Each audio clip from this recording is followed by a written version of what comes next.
Assalamualaikum, salam sejahtera dan selamat kembali semula ke channel Abang. Terima kasih sangat-sangat sudi dengarkan cerita yang Abang nak sampaikan hari ini. Tapi hari ini Abang nak sampaikan hanya ada satu cerita, kesannya cukup panjang. Jadi kalau ikut pengiraan Abang, video ni akan ditayangkan pada hari Selasa. Jadi waktu tu hari semua orang dah balik ke rumah masing-masing. Moga-moga cerita yang Abang sampaikan ni bolehlah jadi teman-teman sewaktu memandu balik kampung, daripada kampung nak balik ke rumah masing-masing kan. Jadi berharaplah cerita ni dapatlah menghiburkan. Sebelum Abang mulakan cerita, marilah kita sama-sama berdoa kepada Allah Ta'ala. Moga Allah panjangkan umur, berikan rezeki yang melimpah ruah, dipermudahkan segala urusan kita dan diberikan kesihatan yang baik. Jadi moga-moga Allah memberikan syurga buat mak ayah kita di atas jasa-jasa mereka yang membesar dan mendidik kita daripada dulu sampailah ke sekarang. Jadi hari ni Abang mulakan cerita dengan A'udzubillahiminasyaitanirrajim. Bismillahirrahmanirrahim. Sebelum ni, Abang tak pernah mulakan cerita dengan A'udzubillah dan Bismillahirrahmanirrahim. Abang tak tahu siapa yang pesan ke Abang macam tu. Dan pesanan ni sebenarnya disampaikan oleh salah seorang yang menonton. Tapi Alhamdulillah, tak tahulah Allah nak tolongkan. Sejak mula bila Abang baca A'udzubillah dan Bismillahirrahmanirrahim ni, nak kata gangguan tu boleh kata Alhamdulillah lah ada. Tapi taklah berapa teruk. Yang masih lagi Abang boleh handle sebagai seorang yang tak berapa nak berani ni kan. Jadi cerita hari ini disampaikan oleh seorang kakak, digelarkan namanya Kak Iyah, berlaku pada tahun 1992 dekat Port Dickson, Negeri Sembilan. Kawan Negeri Sembilan cakap panggil PD. Ceritanya mula macam ni. Pada 1992, waktu tu Kak Iyah ni baru kahwin dengan suami dia. Suami dia pula bertugas sebagai seorang tentera. Jadi selepas seminggu kahwin, buat kenduri belah perempuan, buat kenduri belah lelaki, dah tamat semua kenduri, suami dia bawalah Kak Iyah pergi ke Port Dickson. Sebab suami dia bertugas sebagai askar di Port Dickson. Dekat Port Dickson tu pula, dia menyewa dekat satu taman perumahan. Tapi tidak pula Abang nak beritahu supaya untuk menjaga sensitiviti dekat Port Dickson, taman perumahan ni. Dia kata bila sampai dekat rumah tu agak besar sebabnya dekat lorong tu ada 6 rumah. Tapi rumahnya macam banglo lah, rumah yang tak bercantum. Lepas tu rumahnya ada keliling, ada tanah-tanah tepi. Oh, seronok pula Kak Iyah bila habis saja kahwin, maksudnya dapat je suami, dapat pula rumah yang elok-elok macam ni. Jadi dia pun berbesar hatilah bila pindah dekat rumah ni dengan suami dia. Tapi hari pertama dia pindah dekat rumah tu, dia dah rasa macam tak sedap. Sebabnya keadaan rumah tu nampak macam suram. Terutama bila waktu petang. Dan lebih teruknya lagi, bukanlah lebih teruk, lebih menyeramkan lagi, suami dia selalu bertugas malam. Bermula daripada pukul 8 malam sampai menjejak pukul 12. Boleh kata tiap-tiap malam. Untuk minggu yang pertama, kata Kak Iyah, tak ada berlaku apa-apa yang pelik. Tapi bila masuk minggu kedua, bila suami dia bertugas malam, mulalah ada benda yang pelik. Mulanya macam ni. Pada satu malam tu, malam pertama suami dia bertugas malam, suami dia keluar daripada rumah selepas maghrib, lebih kurang pukul 8 macam tu lah. Lepas suami dia keluar, Kak Iyah ambil keputusan untuk tengok TV. Sebab dah sorang-sorang tak tahu nak buat apa, dia tengok TV. Tengah-tengah dia tengok TV, tiba-tiba dia dengar ada orang bagi ketukan. Pintunya diketuk. Tuk-tuk macam tu. Dia kata bukan seluk, agak kuat ketukan dia. Jadi Kak Iyah ingat mungkin suami dia balik sebab tertinggal barang ataupun ada benda yang belum beres lah. Dia pun berlarilah ke buka pintu cepat-cepat sebab dia takut kalau suami dia ada benda-benda yang nak dilakukan kan. Bila dia sampai dekat muka pintu, dia buka pintu, abang je. Buat lawak. Okay, bila buka pintu, dia tengok tak ada siapa pun. Bukan suami dia dan bukan siapa-siapa. Jadi dia fikir mungkin angin kot. Dia tutup pintu balik. Sambung balik duduk dekat sofa sambil tengok TV. Lepas 2-3 minit dengar lagi ketukan. Tapi kali ini agak kuat daripada sebelumnya. Waktu tu Kak Iyah dah rasa ragu-ragu nak buka ke tidak. Tapi dikuatkan juga semangat. buka, mungkin suami dia. Dan bila dia buka pintu, tak ada siapa. Kosong. Hanya gelap malam je. Dia tutup pintu tu semula, dia sambung tengok TV. Kali ni dia kata, kalau berlaku lagi ketukan dan dia akan buka, kalau lepas tu tak ada juga, memang sampai bila-bila lah dia tak nak buka ketukan tu. Jadi kali ketiga selang beberapa jam, waktu tu dah menghampir-hampir pukul 12, waktu suami dia balik. Tiba-tiba rumah Kak Yah diketuk sekali lagi. Dan kali ini ketukannya sangat-sangat kuat. Sampaikan buat Kak Yah rasa macam ini bukan suami dia. Tapi untuk menguatkan semangat, dia pergi semula buka pintu untuk pastikan. Tapi bila dia buka pintu, tak ada siapa-siapa. Perasaan dia sama ada takut bercampur seram. Untuk mengelakkan daripada benda buruk berlaku. Ini Kak Yah berani dah ni. Dia pergi keluar daripada rumah, merayau di sekitar rumah. Nak cek, takut-takut kalau ada budak-budak nakal ke, ada apa-apa ke. Yang dengki-dengki dia ketuk pintu. Rupanya tak ada. Sekeliling rumah dia memang tak ada orang. Pintu pagar depan berkunci. Mustahil ada orang masuk. Jadi Kak Yah melangkah perlahan-lahan sambil baca selawat Nabi dan tutup semula pintu. Waktu tu Kak Yah kata, selagi suami dia tak balik, dia tak akan buka pintu. Dan sewaktu Kak Yah siap-siap nak masuk bilik tidur, tiba-tiba dia dengar ketukan sekali lagi dan diiringi dengan Assalamualaikum.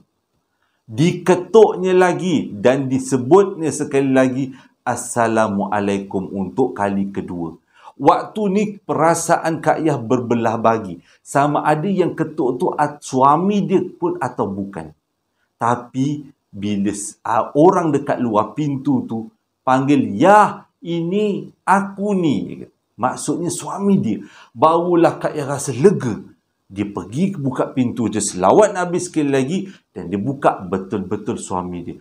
Rasanya pada waktu tu dia rasa lapang sangat. Dah hilang segala rasa takut. Tadi dia rasa macam dia dah tak boleh tahan. Kalau dia kata buka pintu tak ada orang juga, mau dia pergi rumah jiran, dia kata nak tak nak, dia dah terlalu takut. Tapi mujur ketukan yang keempat adalah daripada suami dia. Tapi bila suami dia masuk, dia tak berani nak cerita apa-apa. Dia tak naklah menyusahkan suami dia sebabnya nampak suami dia letih buat duty-duty sebagai seorang tentera. Dekat rumah Kak Yah ni, sebaris dengan rumah dia, ada 5 rumah yang sama dengan dia. Bentuk sebiji sebulat dengan dia. Pada hari kejadian yang kedua ni, rumah yang pertama tak ada orang. Rumah kedua rumah Kak Yah. Rumah ketiga tak ada orang. Rumah yang keempat ada sepasang suami isteri orang Sarawak. Pun tentera juga. Rumah yang kelima adalah rumah budak-budak tentera bujang. Jadi malam yang kedua ni, cerita yang keduanya berlaku waktu malam tu.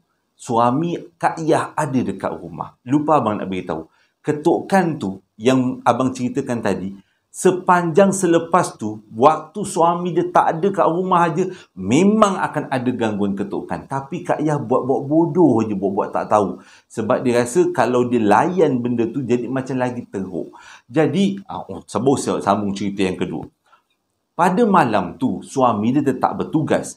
Tapi, pada malam tu ada pertandingan bola akhir tentera lawan dengan pasukan lain. Kalau tak silap, pasukan Johor lah macam tu lebih kurang. Jadi, malam tu suami dia cakap nak tengok bola dekat rumah budak-budak bujang. Dekat rumah yang kelima. Rumah Kak Yah rumah kedua. Jadi, Kak Yah tanya nak pergi dengan siapa? Suami dia beritahu nak tengok bola dengan budak bujang beserta dengan Abang Sarawak. Iaitu rumah yang keempat. Jadi, Kak Yah kata tak apalah, pergilah, okey je lah. Jadi, lepas maghrib, habis saja makan, suami dia pun pergilah ke rumah yang kelima. Tinggallah Kak Yah seorang-seorang. Macam biasa, bila suami dia keluar daripada rumah tu akan ada ketukan. Dia kata mula-mula dia malas nak layan. Bila ketukan pertama tu malas nak layan. Ketukan kedua pun malas nak layan. Tapi ketukan pertama dengan ketukan kedua, jaraknya agak dekat. Bila ketukan yang ketiga, Kak Yah rasa macam ini suami dia dengki dia ke apa. Dia pun keluar daripada rumah. Dia pergi rumah yang kelima, rumah suami dia. Rumah tempat suami dia tengok bola sepak. Bila sampai kat sana, dia panggil lah suami dia. Bang, oh bang, ni Yah ni, kata. Jadi suami dia pun kocoh-kocoh lah keluar. Dia tanya dengan suami dia, abang tadi ada balik ke ketuk pintu? Dia kata, tak ada, abang tak balik ketuk pintu, abang tengok bola ni, awak pergilah balik dulu. Dia kata, bola ni belum habis lagi, ni baru pukul 10 malam. Lepas tu Kak Yah beritahu, dia rasa tak sedap hatilah. Dia kata, malam ni dia rasa takut, boleh tak dia duduk dekat rumah budak-budak bujang ni sekali? Jadi suami dia kata, tak payah. Awak duduklah rumah kakak Sarawak, iaitu rumah yang keempat. Suami dia pun tengok bola dengan abang juga dekat rumah kelima. Jadi awak pergilah teman kakak rumah keempat, dia ramai anak jantan gitu. Jadi bila dah macam tu, Kak Yah pun keluar daripada rumah kelima, pergilah ke rumah keempat. Kak Yah tak berani nak balik rumah. Tak tahulah kenapa. Sebelum-sebelum ni, kalau dia kena gangguan, dia berani je, dia okey je. Tapi malam tu keberanian dia tak berapa nak datang lah. Jadi dia kata lepas habis dia berborak dengan suami dia tu, dia minta izin suami dia nak duduk ke rumah keempat. Dia ketuklah rumah keempat. Kakak Sarawak tu pun buka lah bagi salam. Kakak Sarawak tu buka, kakak Sarawak tu pun jemput masuk. Berboraklah dia berdua dengan kakak Sarawak tu beserta dengan anak-anak jantan kakak Sarawak tu. Lepas tu, Kak Yah pun tanyalah, Kak, dia kata, dia tanya dengan kakak Sarawak ni lah. Saya nak tanyalah, akak pernah tak kena gangguan ketuk-ketukan kat rumah, ketuk pintu? Kak Sarawak tu cakap dia tak pernah pun. Lupa abang nak beritahu, kakak tu memang dah lama duduk situ. Kakak tu cakap dia tak pernah pun ada gangguan ketuk-ketukan. Kenapa? Dia kata. Lepas tu Kak Yah ceritalah begini-begini. Setiap kali suami dia tak ada, mesti rumah tu ada ketukan pelik-pelik. Jadi kakak Sarawak ni cakap, kalau ketukan pelik-pelik tu sebenarnya kalau berlaku berulang-ulang kali, itu bukan ketukan biasa. Itu mesti ada rumah tu ada membela tu, dia kata. Jangan-jangan membela raya. Tak boleh sebut ni pukul 1 pagi.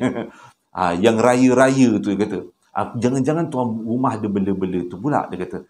Jadi Kak Yah kata dia pun tak pasti, dia pun tak tahulah kan. Dia okey je.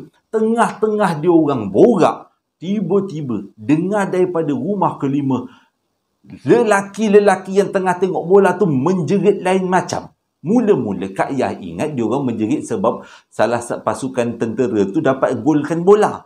Tapi jeritan tu nampak pelik. Nampak macam bukan gol. Bukan. Macam tu. Jadi dia pun Kak Yah dengan kakak Sarawak ni pun keluar daripada rumah. Nak tengok apa jadi dengan rumah sebelah. Bila dia orang berdua keluar, dia tengok semua lelaki yang ada dalam rumah tu ada dekat luar rumah sekarang. Dengan kata lain, dia orang semua dah keluar pada rumah. Lepas tu semua muka pucat. Lupa abang nak tahu, rumah ni adalah separuh batu, separuh papan. Semua rumah dia. Jadi, selepas tengok Kak Yah keluar daripada rumah keempat, si suami dia pun pergilah ke arah Kak Yah. Lepas tu Kak Yah tanya, kenapa lah tiba-tiba sampai keluar rumah ni gol seronok sangat ke apa? Ke pemain-pemain tu terkeluar daripada TV? Dia main keluar bola tu sampai terkeluar daripada TV. Suami dia kata, jom balik, dia kata. Jadi suami, Kak Yah dengan suami dia pun bergeraklah balik ke rumah dia orang. Rumah kedua orang terletak ke rumah yang kedua. Bila sampai dekat rumah tu, Kak Yah pun memang tak tangguh-tangguh tanyalah apa benda yang berlaku. Suami dia cakap, tengah-tengah kita orang tengok bola, tiba-tiba ada ketukan dekat rumah. Orang ketuk pintu. Kuatlah tu, bukan ketuk ni, gendang punya. Dong macam tu. Jadi kita orang pun bukalah pintu. Takut-takut kalau ada siapa-siapa ke, datang kawan ke, ada isteri siapa ke kan. Sebab ramai dia kata. Tapi bila buka pintu tak ada apa-apa. Tutup pintu balik. Lepas tu bunyi lagi orang gendang. Dong, kotok kuat gila. Macam nak roboh pintu. Buka balik. Tapi kali ini buka disertai dengan maki hamun. Sebab orang tengah tengok bola, tiba-tiba ganggu pula dengan ketuk-ketuk kan. Memang, woi, mulalah memang dah naik suara ke askar kan. Dia punya semangat lain macam. Tengah tengok bola pula. Bila dah tutup pintu balik, tengah-tengah dia orang sambung tengok bola, tiba-tiba rumah tu bergegar. Dia kata macam gempa bumi, sampai kan nak keluar rumah tu, terhoyong-hayang semua orang.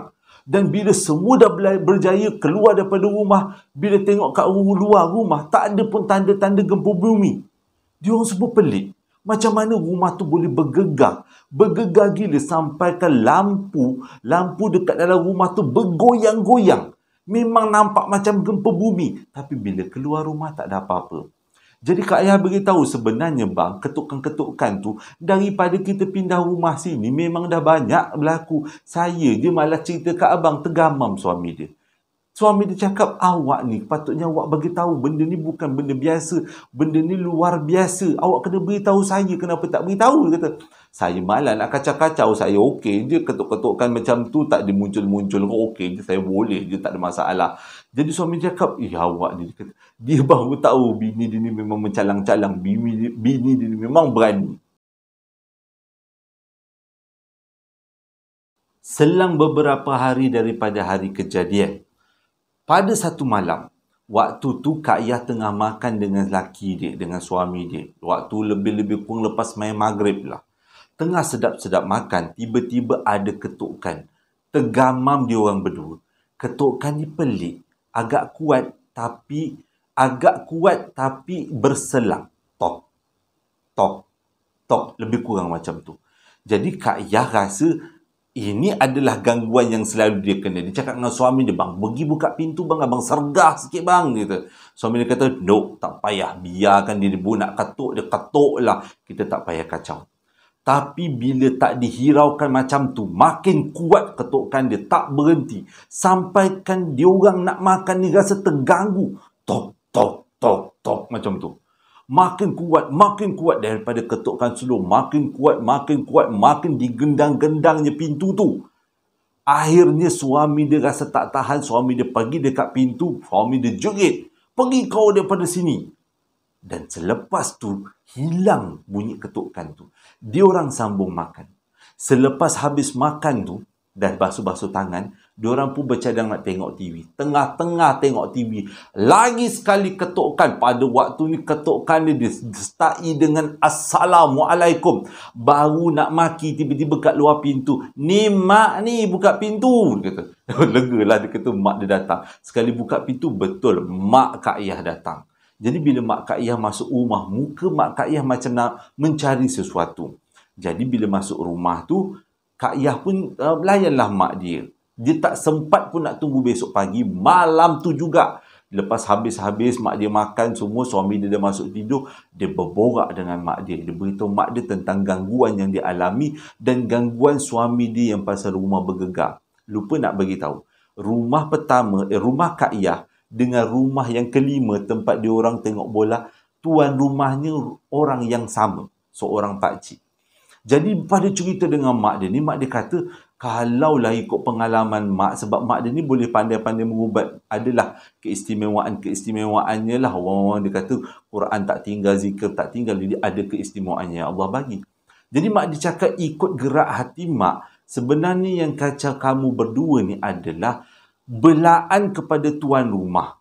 Tuan rumah ni selalunya, dia bela raya tu, yang benda raya tu, adalah untuk menjaga rumah dan juga menjaga kebun.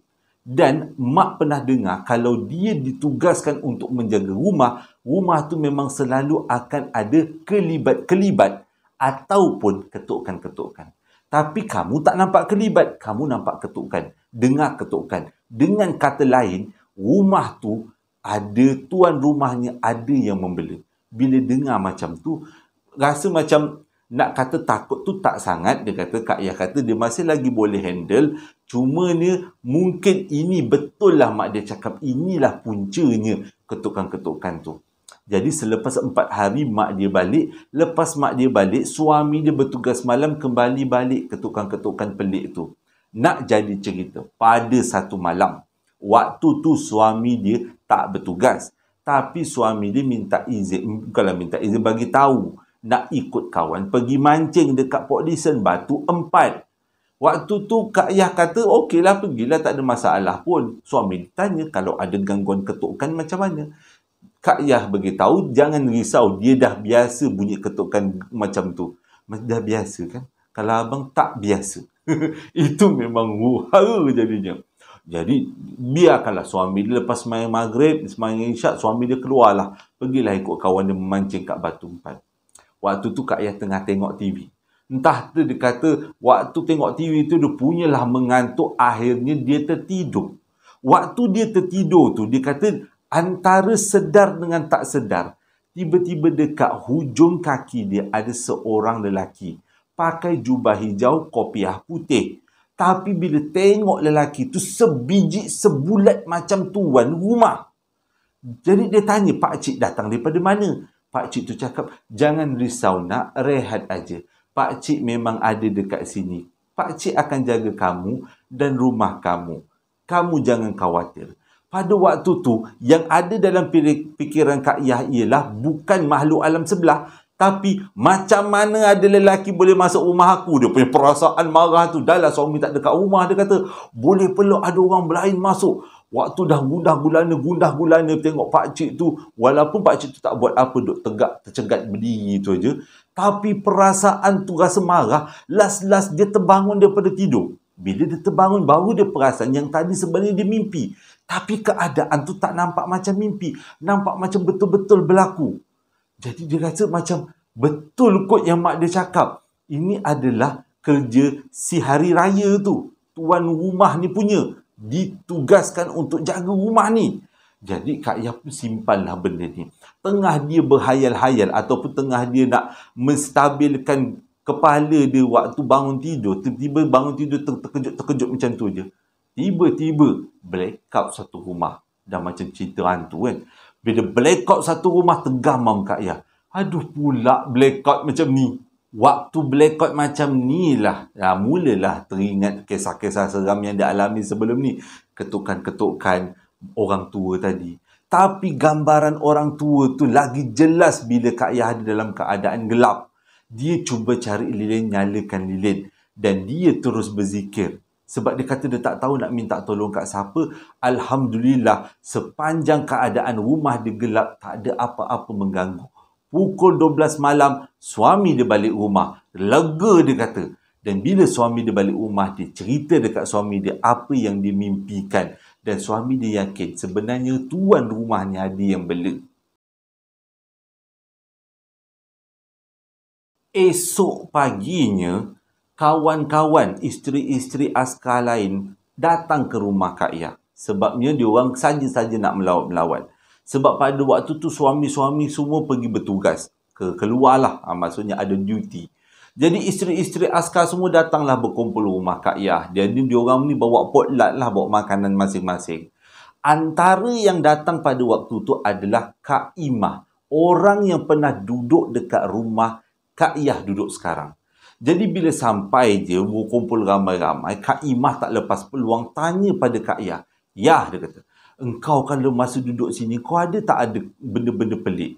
Jadi Kak Yah cakap dengan selambanya, memang ada Kak Imah. Saya selalu kena gangguan ketuk-ketukan. Tapi saya buat bodoh je. Tak nampak pula apa-apa lain selain pada ketukan. Itu hari tu suami saya rumah bujang tu kena gegar. Waktu tu suami saya ada dalam rumah. Habis Kak Yah cerita pada Kak Imah. Kak Imah, lepas tu baru Kak Imah buka cerita. Sebenarnya dia kata, waktu dia duduk dekat rumah tu, bukan setakat ketukan. Kadang-kadang, bayangan pakcik tuan rumah ada dalam rumah. Pernah sekali, Kak Imah beritahu, waktu tu dia tengah makan. Waktu dia tengah makan dengan keluarga, dengan anak-anak dia, waktu tu suami dia tak ada. Tiba-tiba dia nampak tuan rumah berjalan dalam rumah. Waktu tu dia kata dia tergamam. Macam mana tuan rumah boleh ada dekat dalam rumah? Tapi bila dia tengok tuan rumah tu tembus melalui dinding, baru dia sedar tu bukan tuan rumah. Itu adalah sesuatu. Bila dia tanya dengan orang lain beritahu kalaulah yang dia nampak tu adalah menyerupai tuan rumah, jadi confirm tuan rumah tu ada membela pendamping. Dan pendamping tu adalah si hari raya tu.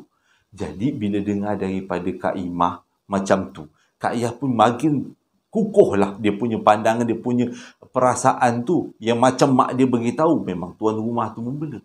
Tapi Kak Imah sambung. Dia kata dalam banyak-banyak peristiwa, ada satu peristiwa yang dia rasa sangat seram. Pada waktu tu suami dia pun tak dekat rumah. Tengah dia baring-baring, tiba-tiba dekat hujung kaki dia, ada pakcik tuan rumah tu duk senyum-senyum kat dia.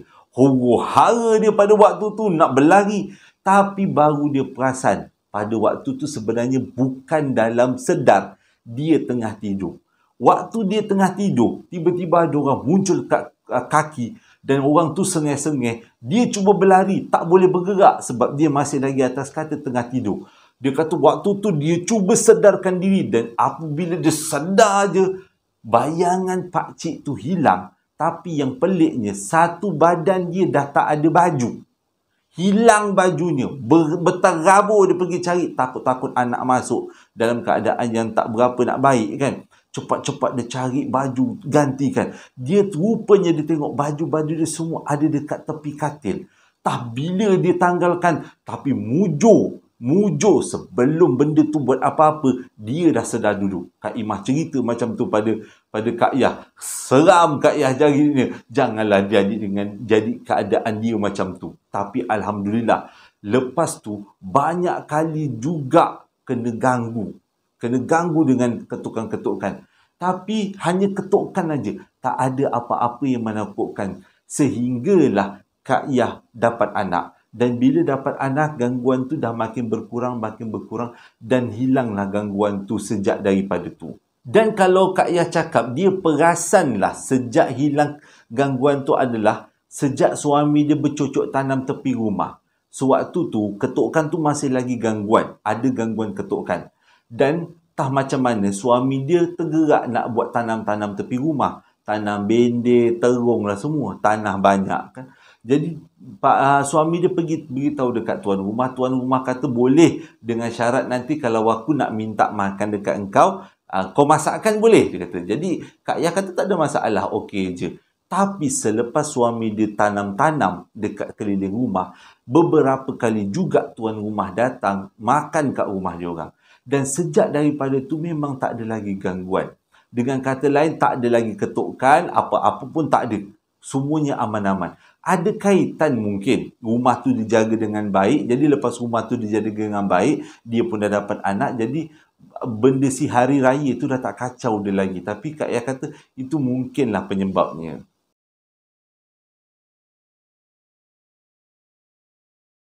Terima kasih sangat-sangat sudi dengarkan cerita yang abang sampaikan hari ini. Satu cerita, layan satu cerita. Moga-moga cerita yang abang sampaikan dapatlah jadi teman-teman sewaktu memandu. Walaupun tak berapa nak panjang, tapi insya-Allah lah kita hiburan-hiburan je. Terima kasih juga pada yang membeli sambal lara dan juga perapan sate. Terima kasih sangat-sangat atas sokongannya. Jadi hingga berjumpa lagi dalam 2 hari akan datang. Assalamualaikum warahmatullahi wabarakatuh.